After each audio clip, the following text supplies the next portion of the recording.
Bonjour à tous et à toutes et bienvenue sur la chaîne présentation de manga. Et avant de vous annoncer le manga que je vais présenter dans cette vidéo, j'ai une petite aparté juste pour dire qu'il y a un changement de décor parce que je viens de déménager. Je suis plus dans mon ancien logement et le bureau que je vais avoir pour faire mes vidéos est actuellement en travaux.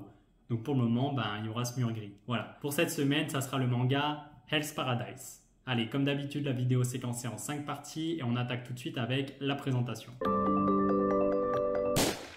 Hell's Paradise est un shonen up, ça veut dire qu'il est principalement fait pour les adolescents et bien évidemment pour les adultes. Il est d'ailleurs déconseillé au moins de 12 ans. C'est un manga édité aux éditions Kaze et son auteur s'appelle Kaku Yuji. Il touche pour genre action, drame fantastique, historique, surnaturel et il a pour thème arts martiaux, combat et ninja. Et ça fait plaisir. Le gros point fort du manga, c'est qu'il se termine en seulement 13 tomes. Alors, 13 tomes, c'est dans la moyenne. C'est assez long pour construire une très bonne histoire et ça reste relativement court, ce qui fait plaisir au portefeuille. Nique ta race, là, oh!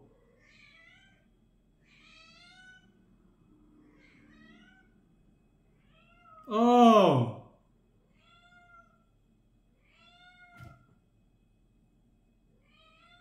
T'as fini?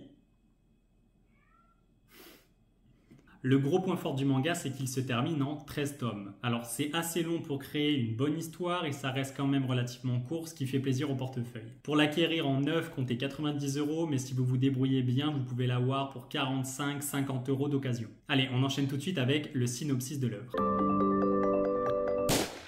Cette histoire se passe à l'ère d'Edo au Japon. Et on va suivre la vie de Gabimaru qui est nul autre que le plus puissant des ninjas. Enfin, dans cette œuvre. Parce que le plus puissant des ninjas, on est d'accord, c'est Itachi dans Naruto. Mais enfin, dans ce manga, lui, c'est le plus fort de tous les ninjas. Problème, il se fait trahir par son clan et il se retrouve livré au shogun et condamné à mort. Pour ceux qui ne le savent pas, un shogun, c'est plus ou moins un président de la République, jumelé avec un dictateur, un roi, enfin c'est quelqu'un qui a le pouvoir absolu. Et le problème, c'est que personne n'arrive à tuer Gabimaru. Aucun de ses bourreaux, que ce soit par pendaison, décapitation, écartèlement, cet homme est surhumain, il résiste à tout, il est beaucoup trop fort. C'est alors qu'arrive un membre de la famille Asaemon. Et cette famille, c'est pas n'importe qui. C'est les plus puissants exécuteurs du pays qui sont aux ordres directs du shogun. Arrive donc le moment où une jolie jeune femme du nom de Sagiri Asaemon se retrouve devant Gabimaru et lui propose un ultimatum. Soit mourir décapité par sa lame et là elle lui assure qu'il va vraiment mourir, soit rendre un petit service au shogun. Alors rien de bien méchant, il s'agit d'aller récupérer sur une île mystérieuse dont personne n'est jamais revenu vivant, l'élixir d'immortalité dont personne ne sait vraiment s'il existe. En bref,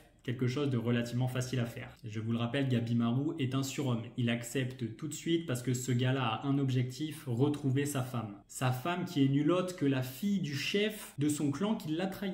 Il accepte, mais il n'est pas au bout de ses surprises. Parce qu'il n'est pas le seul à qui on a fait cette proposition. Et il se retrouve avec des dizaines de condamnés à mort, tous plus puissants les uns que les autres, avec la même mission. Sachant que chaque condamné à mort se retrouve avec un membre de la famille Asaemon. Il y a donc un convoi en bateau qui va sur cette île, et honnêtement c'est un convoi avec un petit peu de testostérone. Mais vous vous en doutez, un élixir, en théorie, il n'y en a qu'un. Et celui qui va ramener l'élixir au shogun sera gracié. On va donc avoir affaire à un énorme battle royale sur cette île. Alors, entre des batailles de condamnés à mort, tous plus épiques les uns que les autres, des exécuteurs de la famille Asaemon, tous plus badass les uns que les autres, une île mystérieuse, où si personne n'en revient vivant, c'est qu'il y a peut-être une raison, et l'élixir tant convoité à trouver, cette histoire est fabuleuse. On passe tout de suite à mon avis personnel sur ce manga. Écoutez, on va commencer tout de suite avec le petit point négatif de l'œuvre. J'ai pas particulièrement accroché au dessin. Et j'ai l'impression de dire ça à chaque œuvre que je présente, mais la prochaine œuvre que je vais vous présenter, là j'ai aimé les dessins. Donc vous allez voir, moi, les critères qui me plaisent dans la prochaine vidéo. En attendant ici, je suis pas particulièrement fan des dessins. Alors comment expliquer ça? Je pense vraiment que c'est les coups de crayon tout simplement. J'aime bien moi quand c'est très détaillé avec beaucoup de subtilité dans les dessins. Alors que là les traits sont entre guillemets assez grossiers. Alors après je suis personne pour dire ça.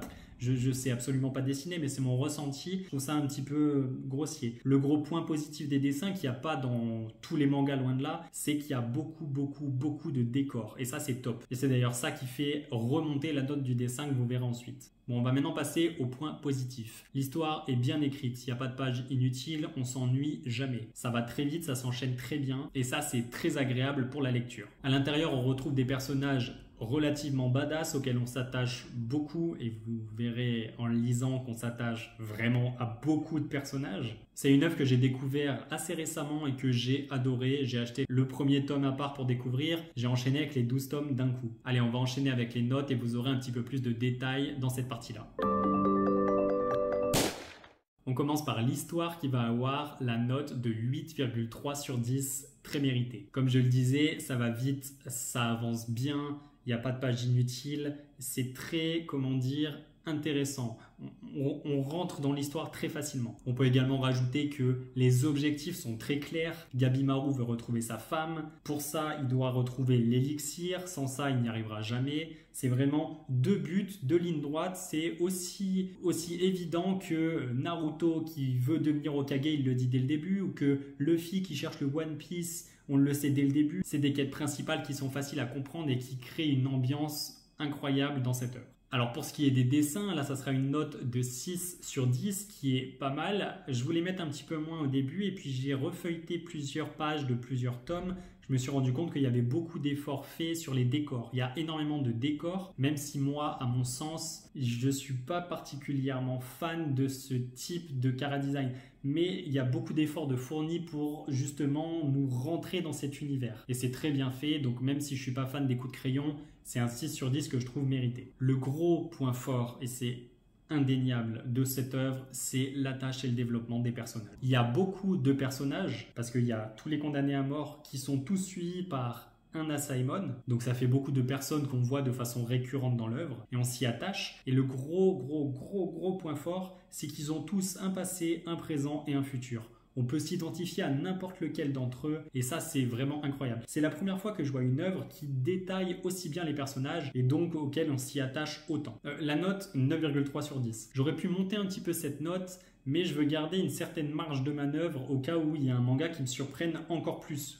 Si je mets 9,8 et qu'un manga me surprend encore plus, je ne vais pas mettre 10,3 après. Donc 9,3, je pense qu'avec objectivité, c'est une note qui correspond bien à l'œuvre. On va passer à un autre point fort du manga qui est le suspense. Et là, je vous dis la note rapidement, c'est 8,7 sur 10. Comme je vous le disais, il y a des quêtes faciles à comprendre et il y a un cheminement pour arriver à accomplir cette quête. Ça crée donc un suspense, que ce soit l'élixir à obtenir pour être gracié ou que ce soit Gabimaru qui est le protagoniste de l'histoire, celui qu'on va voir le plus, qui doit lui retrouver sa femme et pour ça, vous en doutez, une quête dans l'autre, il doit retrouver l'élixir.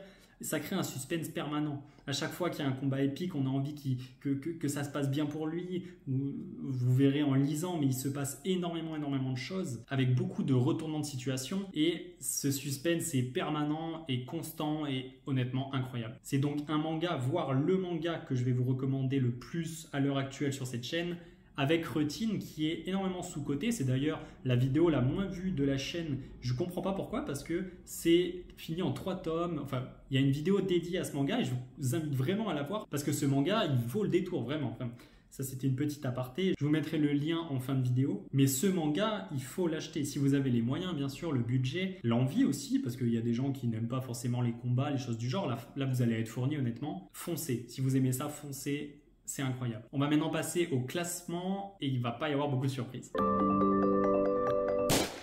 Bon alors, pour le classement, vu que j'ai un peu d'espace, je vais pouvoir vous y faire apparaître derrière moi. Vous allez avoir en dernière position Look Back. Après, vous allez avoir Chainsaw Man. On va enchaîner avec Le Fossoyeur. Est-ce qu'on est sur le top 3? On est sur le top 3. Donc, je vais mettre Routine en 3e position. Vous allez avoir en 2e position Platinum End. Et on va finir avec Hell's Paradise qui détrône Platinum End. Je rappelle que Platinum End, c'est mon coup de cœur, c'est le manga que j'ai lu, c'est le premier manga que j'ai lu. Et le fait qu'il se fasse détrôner, ça fait un petit quelque chose, mais c'est vraiment mérité. Il mérite cette première place pour le moment, hein, on verra dans le futur. Voilà. Je vous invite à vous abonner, à liker, vraiment à vous abonner, c'est cool. En vrai, si la vidéo vous plaît, je vais en faire toutes les semaines, donc autant vous abonner, vous avez la notif. Je peux vous dire que la semaine prochaine, ça ne sera pas une vidéo de présentation, ça sera une vidéo d'ouverture parce que j'ai une grosse commande qui va arriver, une très grosse commande même qui va arriver. Et je vais vous présenter ça. Donc voilà, on va déroger un peu à la règle. Ça s'appelle présentation de manga, mais il y aura quelques vidéos qui vont sortir de ce registre. Parce que ça vous plaît. J'ai fait une vidéo d'ouverture, c'est la vidéo la plus vue de la chaîne. Donc je suis un peu deg d'ailleurs, je préférais que ce soit les présentation, parce que c'est quand même le centre de la chaîne, mais mis à part ça, j'ai fait une grosse commande, je vais vous la partager en espérant que ça vous plaise. J'espère que cette vidéo vous a plu, je vous dis à la semaine prochaine, let's fucking go!